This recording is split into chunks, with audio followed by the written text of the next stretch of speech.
Dictation start होगा 5 second बाद। Start. राष्ट्रीय अपराध रिकॉर्ड ब्यूरो के ताज़ा आंकड़े कई मामलों में सोचने को विवश करते हैं। साल 2019 की तुलना में पिछले साल 28% अधिक आपराधिक वारदात दर्ज की गई है। सबसे ज़्यादा चिंता की बात सामाजिक अपराधों में बढ़ोतरी है।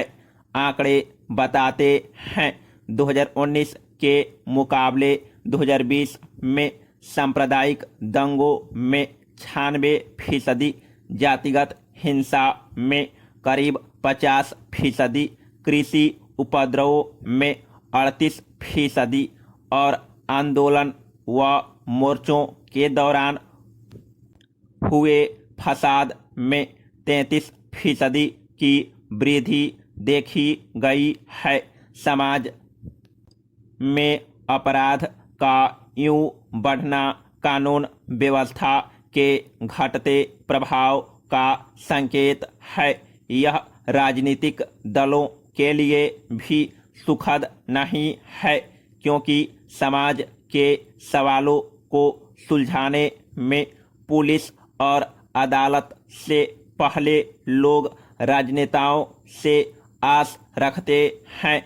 मतलब साफ है, सियासी दलों का महत्व घट रहा है। पैरा। एनसीआरबी के आंकड़ों का एक अन्य पहलू भी है। भारत की राज्य व्यवस्था के जो केंद्र हैं, जहां देश की राजसत्ता की आत्मा बसती है, यानी राष्ट्रपति, प्रधानमंत्री, सेना प्रमुख, सर्वोच्च अदालत के प्रधान न्यायाधीश जैसे तमाम आलिम फाजिल रहते हैं, वहां से महज 200 किलोमीटर के दायरे में भी सामाजिक अपराध हो रहे हैं। यह चिराग तले अंधेरे जैसा है और इससे पार पाने के लिए चिराग को अपनी रोशनी बढ़ानी होगी। अगर राष्ट्रीय राजधानी में भी इस तरह के अपराध होते हैं तो इससे दुनिया में अच्छा संदेश नहीं जाता। विदेशी पर्यटकों से लेकर विदेशी निवेशकों तक सभी पर इसका नकारात्मक असर पड़ता है। दरअसल लॉकडाउन जिन 3 चीज़ों पर असरदार हुआ वे हैं दवाई, कमाई और पढ़ाई। इस आग में महंगाई ने घी का काम किया है। लोगों की आमदनी 1/3 से लेकर 3/4 तक घटी है। यह स्थिति तब है जब हम जानते हैं कि आर्थिक अपराध बेरोजगारी और गरीबी से सीधे सीधे जुड़ा है। कहा जाता है कि भूखा व्यक्ति कोई पाप गलत नहीं मानता, क्योंकि पेट की आग सबसे ऊपर होती है। हालांकि कोरोना व लॉकडाउन मनोवैज्ञानिक दबाव के कारण पारिवारिक हिंसा बढ़ा सकते हैं।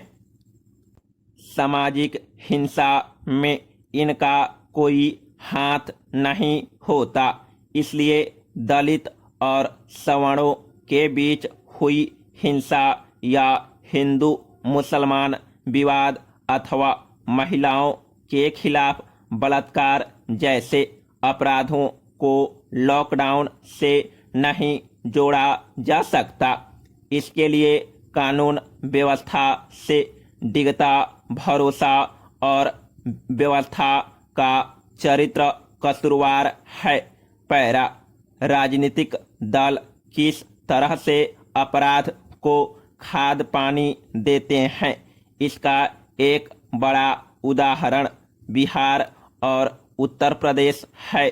यहाँ 2014 और 2019 के लोकसभा चुनाव सांप्रदायिक ध्रुवीकरण के आधार पर हुए थे। रसोई में पकने वाले खाने से लेकर शादी विवाह तक में राजनीतिक दलों ने अपनी दावेदारी दिखाई थी। इसका लाभ कुछ दलों को मिला भी। नतीजन इसको एक लिहाज से राजनीतिक स्वीकृति मिल गई है। यही वजह है कि यहाँ हिंदू मुसलमान भारत पाकिस्तान जैसी बहसें खूब हो रही हैं।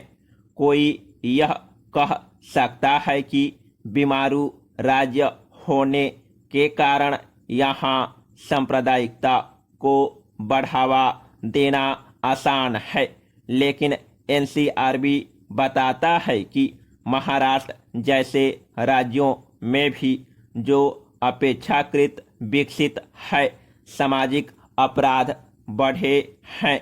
वजह साफ है।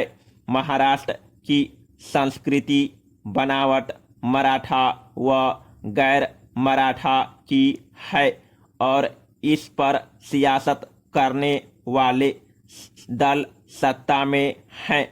वहाँ विपक्ष में जो पार्टियां हैं उनकी भी खुराक हिंदू मुसलमान और मराठी गैर मराठी जैसे मुद्दे हैं। इसलिए महाराष्ट्र और बिहार उत्तर प्रदेश जैसे राज्यों के संदर्भ बेशक अलग अलग हों, लेकिन कारण एक ही है, सामाजिक तनावों का राजनीतिकरण। लिहाजा राजनीतिक दलों में यह सहमति बननी चाहिए कि धर्म भाषा और जाति के सवालों पर वे संविधान सम्मत तौर तरीकों को अपनाएंगे। पैरा जाहिर है हमें राष्ट्र निर्माण की प्रक्रिया पर ध्यान देना होगा। हमारे यहाँ नागरिकता निर्माण के जरिए ही राष्ट्र निर्माण होगा। यूरोप में राष्ट्र निर्माण के में धर्म और भाषा ने बड़ी भूमिका निभाई थी, लेकिन हम बहुभाषी और बहुधर्मी देश हैं। यहाँ एक बार धर्म के आधार पर पाकिस्तान बन चुका है, इसलिए धर्म वाले रास्ते पर जाने से और बिखराव पैदा होगा। हमें समझना होगा कि अलग होने के बावजूद पाकिस्तान एकजुट नहीं रह सका और धर्म के नाम पर वहाँ इस कदर झगड़े बढ़े कि पूर्वी पाकिस्तान को अलग होना पड़ा। पैरा अपने यहाँ इसको लेकर पहले से सतर्कता रखी गई है। भाषा के सवाल पर हमने भाषाई राज्यों का गठन करके भाषाई असुरक्षा को घटाया है। आज तमिलनाडु में कोई द्रविड़स्थान की मांग नहीं करता। ओडिशा और बंगाल, महाराष्ट्र और गुजरात, पंजाब और हरियाणा जैसे तमाम राज्यों में अब भाषा के आधार पर कोई तनाव नहीं है। जैसे हमने भाषा को सम्मान देते हुए बहुभाषी भारत को स्वीकार किया, उसी तरह बहुधर्मी भारत को स्वीकार करने के लिए नई पीढ़ी को तैयार करना पड़ेगा। आजकल चारों तरफ कॉमन कॉज यानी सामान्य नागरिक अधिकार की वकालत खूब हो भी रही है।